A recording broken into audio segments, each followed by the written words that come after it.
नाज़रीन, सामरी कौन था और क्या उसको हजरत जिब्राइल अलैहिस्सलाम ने पाला था? सामरी का बछड़ा किस वजह से बोलने लगा था?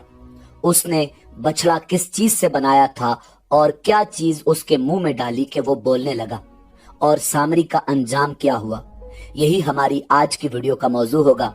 और आज हम आपको बनी इसराइल के 70 मर कर जिंदा होने वाले आदमियों का वाकया भी सुनाएंगे। नाज़रीन, फिरौन की हलाकत के बाद बनी इसराइल उसके पंजे से आजाद होकर सब ईमान ले आए और हजरत मूसा अलैहिस्सलाम को अल्लाह रब्बुल इज्जत का ये हुक्म हुआ कि वो 40 रातों को कोहे तूर पर एतिकाफ करें। उसके बाद उन्हें किताब तौरात दी जाएगी। हजरत मूसा अलैहिस्सलाम अल्लाह रब्बुल इज्जत के हुक्म के मुताबिक कोहे तूर पर चले गए और बनी इसराइल को अपने भाई हजरत हारून अलैहिस्सलाम के सपुर्द कर दिया।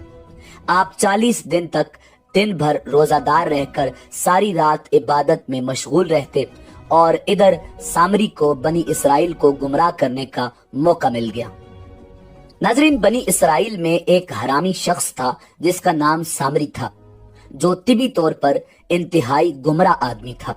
उसकी माँ ने बरादरी में रुसवाई और बदनामी के डर से उसको पैदा होते ही पहाड़ के एक गार में छोड़ दिया था और ये अल्लाह रब्बुल इज्जत का हुक्म था और वो बेहतर जानता है। हजरत जिब्राइल अलैहिस्सलाम ने अल्लाह रब्बुल इज्जत के हुक्म से उसको अपनी उंगली से दूध पिला पिला कर पाला था, इसलिए ये हजरत जिब्राइल अलैहिस्सलाम को पहचानता था। इसका पूरा नाम मूसा सामरी था और हजरत मूसा अलैहिस्सलाम का नाम भी मूसा है। मूसा सामरी को हजरत जिब्राइल अलैहिस्सलाम ने पाला था और हजरत मूसा अलैहिस्सलाम की परवरिश फिरौन के घर हुई थी। मगर अल्लाह रब्बुल इज्जत की शान है कि फिरौन के घर परवरिश पाने वाले मूसा अलैहिस्सलाम तो खुदा के रसूल हुए और हजरत जिब्राइल अलैहिस्सलाम का पाला हुआ मूसा सामरी काफिर हुआ और बनी इसराइल को गुमराह करके उसने बछड़े की पूजा करवाई।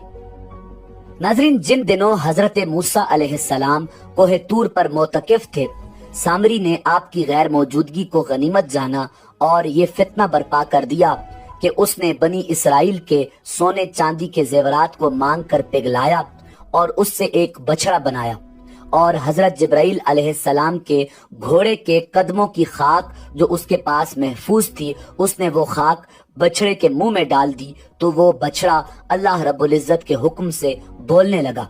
फिर सामरी ने मजमा आम में ये तकरीर शुरू कर दी कि ए बनी इसराइल, हजरत मूसा अलैहिस्सलाम खुदा से बातें करने के लिए कोहे तूर पर तशरीफ ले गए हैं, मगर खुदा तो खुद हम लोगों के पास आ गया है। और बछड़े की तरफ इशारा करके बोला कि यही खुदा है। सामरी ने ऐसी गुमराह कुन तकरीर की कि बनी इसराइल को बछड़े के खुदा होने का यकीन आ गया और वो बछड़े को पूजने लगे और 12,000 आदमियों के सिवा सारी कौम ने चांदी सोने के बछड़े को बोलता देखकर उसको खुदा मान लिया और उसके आगे सर बसजूद होकर उस बछड़े को पूजने लगे। नाज़रीन, कुरान मजीद फुरकान हमीद की सूरह अल आराफ की आयत नंबर 148 में अल्लाह रब्बुल इज्जत ने इरशाद फरमाया, वत्तखज़ कौम मूसा मिन बादिही मिन हुलिय्यिहिम इजलन जसदन लहू खुवार अलम यरौ अन्नहु ला युकल्लिमुहुम वला यहदीहिम सबीला इत्तखज़ूहु व कानू ज़ालिमीन।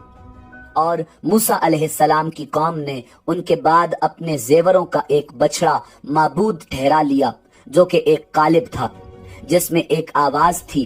क्या उन्होंने ये ना देखा कि वो उनसे बात नहीं करता था और ना उनको कोई राह बतलाता था? उसको उन्होंने माबूद करार दिया और बड़ी बेइंसाफी का काम किया। नाज़रीन, जब 40 दिनों के बाद हजरत मूसा अलैहिस्सलाम अल्लाह रब्बुल इज्जत से हम कलाम होकर और तौरात साथ लेकर बस्ती में तशरीफ लाए और कौम को बछड़ा पूजते हुए देखा तो आप पर बेहद गजब और जलाल तारी हो गया। आपने जोश गजब में अपने भाई हजरत हारून अलैहिस्सलाम की दाढ़ी और सर के बाल पकड़कर घसीटना और मारना शुरू कर दिया और फरमाने लगे कि क्यों तुमने इन लोगों को इस काम से नहीं रोका। हजरत हारून अलैहिस्सलाम माजरत करने लगे जैसा कि कुरान मजीद में है। कहा, ए मेरे माँ जाए, कौम ने मुझे कमजोर समझा और करीब था कि मुझे मार डालें तो मुझ पर दुश्मनों को न हंसा और मुझे जालिमों में न मिला। حضرت ہارون علیہ السلام کی معذرت سن کر حضرت موسیٰ علیہ السلام کا غصہ ٹھنڈا پڑ گیا۔ اس کے بعد آپ نے اپنے بھائی حضرت ہارون علیہ السلام کے لیے رحمت اور مغفرت کی دعا فرمائی۔ پھر آپ نے اس بچڑے کو توڑ پھوڑ کر اور جلا کر اور اس کو ریزہ ریزہ کر کے دریا میں بہا دیا۔ پھر اللہ رب العزت کا یہ حکم نازل ہوا کہ جن لوگوں نے بچڑے کی پرستش نہیں کی ہے وہ لوگ بچڑا پوجنے والوں کو قتل کریں۔ سامری سمیت 70,000 بچڑے کی پوجا کرنے والے قتل ہو گئے۔ اس کے بعد یہ حکم نازل ہوا کہ حضرت موسیٰ علیہ السلام 70 آدمیوں کو منتخب کر کے کوہ طور پر لے جائیں اور یہ سب لوگ بچڑا پوجنے والوں کی طرف سے معذرت طلب کرتے ہوئے یہ دعا مانگیں کہ بچڑا پوجنے والوں کے گناہ معاف ہو جائیں۔ ناظرین، حضرت موسیٰ علیہ السلام نے چن چن کر اچھے 70 آدمیوں کو ساتھ لیا اور کوہ طور پر تشریف لے گئے۔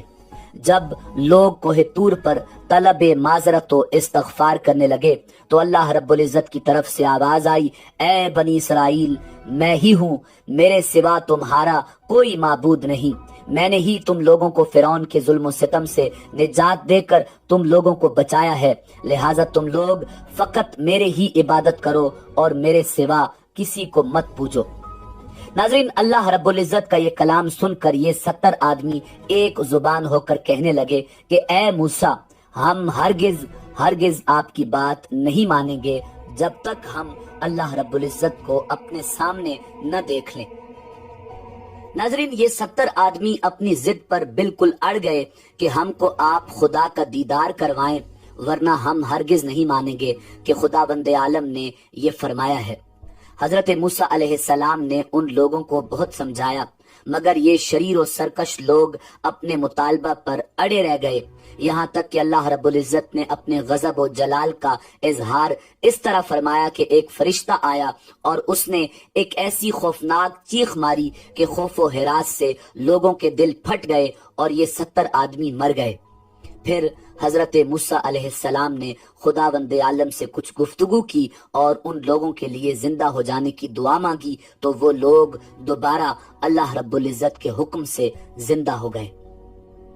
ناظرین، اسی امید کے ساتھ اجازت دیجیے کہ آپ کو ہماری ویڈیو پسند آئی ہوگی۔ ملتے ہیں بہت جلد ایک نئی تاریخی، تحقیقی اور معلوماتی ویڈیو کے ساتھ۔